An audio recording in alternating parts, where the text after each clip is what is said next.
मनुष्य अक्सर इस खोज में किसी बड़ी घटना के होने का इंतजार करता रहता है कि कोई बड़ी क्रांति घटित होगी जिससे पूरा का पूरा जीवन एकदम रूपांतरित हो जाएगा। इंतजार करता रहता है और जो उसे छोटी छोटी प्रतीति होती रहती है दिन ब दिन, हम्म, जो भाव उठते हैं उसके भीतर कहीं गहन में थोड़े थोड़े उन्हें नकारता जाता है, दमन करता जाता है उनका कि नहीं, कुछ नहीं। जो ये बड़े को पाने का भाव है कि कोई बड़ा विस्फोट हो जाए तुम्हारे भीतर किसी क्रांति का और तुम क्षण भर में सब कुछ छोड़ छाड़ के पलट जाओ इस जीवन से, क्या ये भाव अहंकार का भाव नहीं है? क्या ये भाव तुम्हारे उसी सांसारिक प्रवृत्ति का आध्यात्मिक रूप नहीं है? पाना तो तुम बड़ा ही जा रहे हो ना, फिर चाहे वो कोई क्रांति के लिए बात हो या सांसारिक बात हो, कुछ भी हो। इसमें भी तुम्हारी सहजता का भाव कहाँ है? सहजता तो वो हो कि जो कुछ तुम्हारे जीवन में जैसे भी घटित हो तुम उसे अपनाते जाओ और बहते जाओ। ये जो आकांक्षा उठती है व्यक्ति के जीवन में कि अभी कोई ऐसी बात तो हुई ही नहीं जो पूरी तरह रूपांतरित कर दे, तो ऐसा कोई ज्वालामुखी नहीं फटता है व्यक्ति के भीतर। यही जो प्रतीतियां हैं तुम्हारे भीतर धीरे धीरे गहन होती जाती हैं। पहले तुम्हें एक बात नजर आती है, फिर तुम्हें 2 बातें नजर आती हैं, फिर तुम्हें 10 बातें नजर आती हैं। तुम्हें गहरी बातें समझ आने लगती हैं, गहरे अर्थ समझ आने लगते हैं, हर बात में एक बात नजर आने लगती है, सांसारिक व्यर्थता नजर आने लगती है। फिर ये फर्क नहीं पड़ता कि वो व्यर्थता किस बात में, किस रूप में, किस चीज में नजर आ रही है, बस आ रही है। समझ रहे हो तुम मेरी बात? लेकिन ये प्रतीति तुम्हारी तब गहन होती है जब ये जो चेन चली आ रही है तुम इसे अपनाओ, इसे गहन होने दो। अपने भीतर इन बातों को तुम जगा दो। इन बातों में सत्य को जानो। ऐसा नहीं कि इन्हें झुटला दो कि आई बात गई बात। नहीं। और एक और बात मैं अगर तुमसे कहूं, जितना तुम किसी चीज को महत्व देते हो उतनी वो बात तुम्हारे आगे और मुखर होने लग जाती है और प्रकट होने लग जाती है। और जितना तुम उस चीज को अवॉइड करते जाओगे उतनी वो दबती जाती है ना?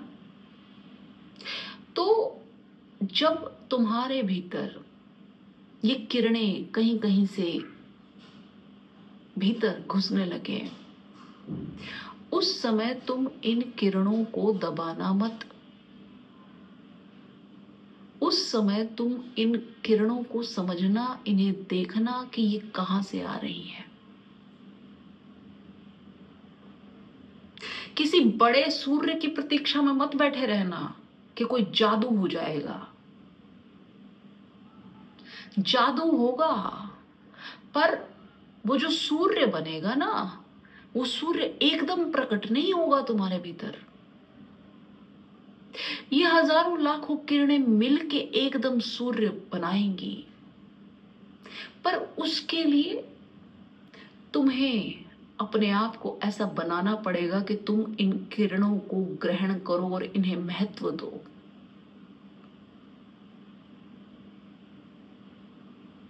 लोग कहते हैं क्रांति का क्षण पता नहीं क्या होता है। नहीं, मेरे जानने में ये कोई एकदम से होने वाली बात नहीं है, एकदम से होने वाली बात नहीं है।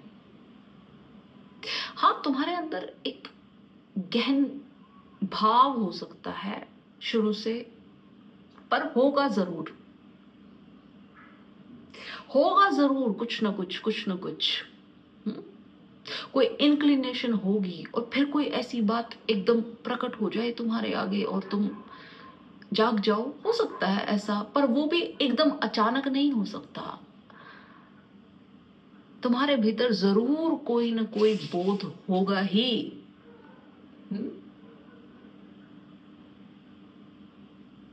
क्योंकि बिना उसके तो ऐसा कहना है जैसे तुम्हें अभी एबीसी भी नहीं आती और मैं तुम्हें कहूं कि तुम्हें पीएचडी का एग्जाम लिखना है। नहीं, ऐसा नहीं हो सकता। और जिनके भीतर अगर ऐसा हुआ है तो वो पता नहीं कितने जन्मों का संग्रह करके ऐसा हुआ होगा।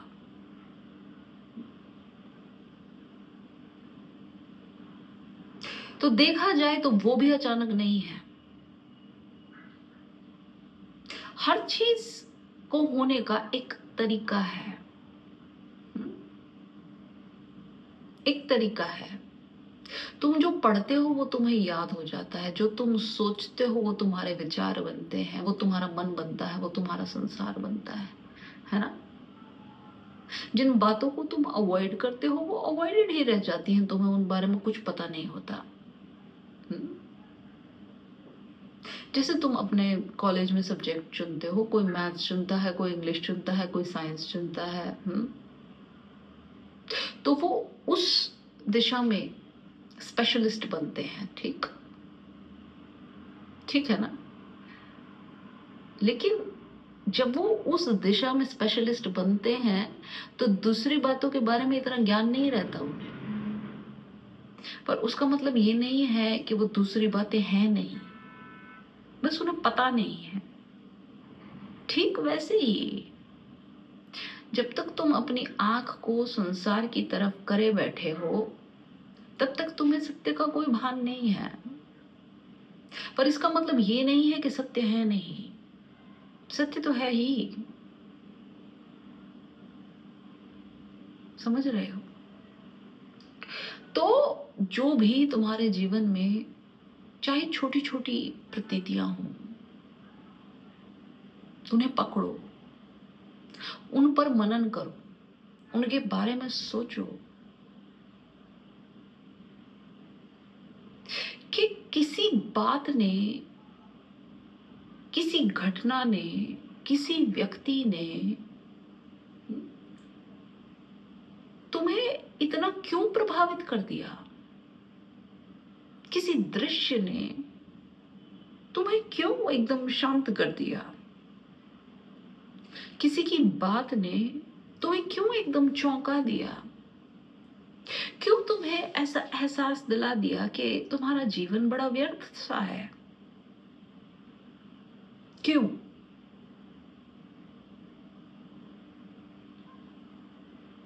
ज्यादातर हम इग्नोर कर देते हैं, पर जब तुम इन बातों को पकड़ना शुरू करोगे, इन बातों को देखना शुरू करोगे तो तुम्हें हर जगह कोई ना कोई गुरु मिल जाएगा।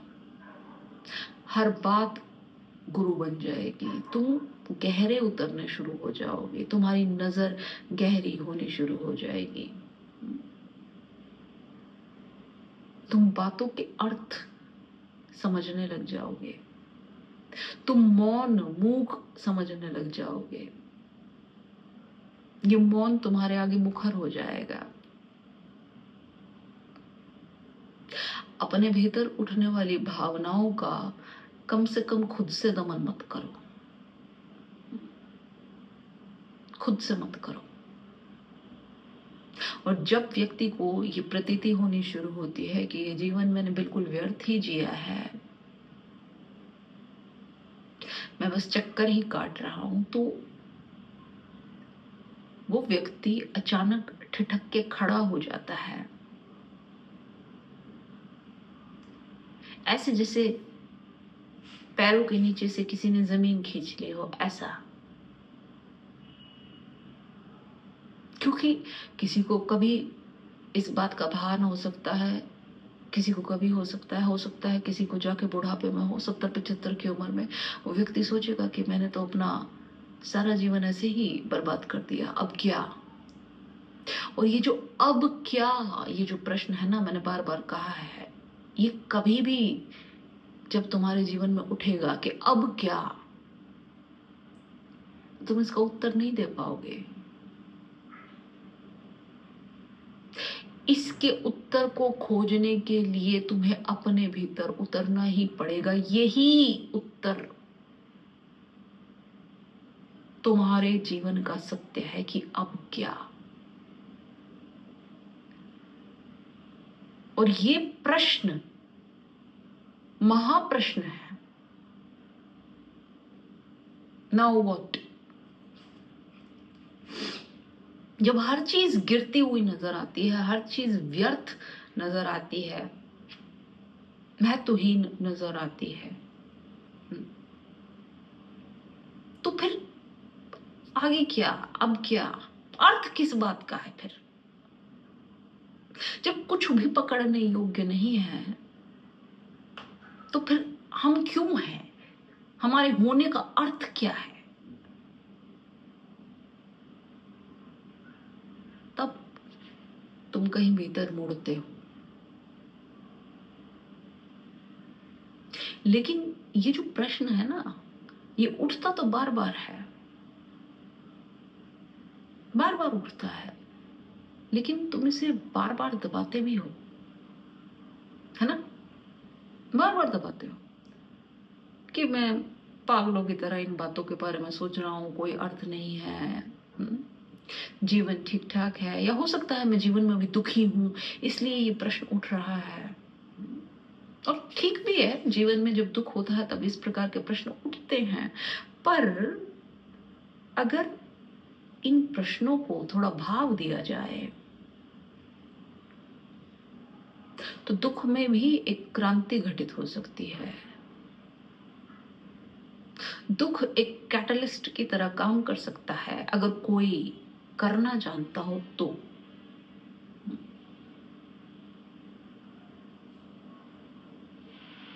अगर व्यक्ति में बोध हो तो दुख एक कैटलिस्ट हो सकता है सत्य को जानने में, वरना नहीं। वरना तो जैसे ही हालात बदलेंगे सारी बातचीत बदल जाएगी, सारा नजरिया बदल जाएगा। ये सारी बातचीत सिर्फ तब की थी जब तक दुख है, सुख आते ही सब पलट जाएगा। तभी ये भी कहा जाता है कि जो व्यक्ति सुख में साक्षित्व को साध सके, सुख में समझ सके कि सत्य क्या है, और सुख में सुखी ना हो, उसके लिए फिर दुख में ये करना कोई मुश्किल बात नहीं है। लेकिन अगर तुम्हारे जीवन में दुख भी है, जो कि अधिकतर लोगों के जीवन में है ही, अगर तुम बोध अपना लो अपने जीवन में तो ये जो तुम्हारा दुख है ये रूपांतरित कर सकता है तुम्हें।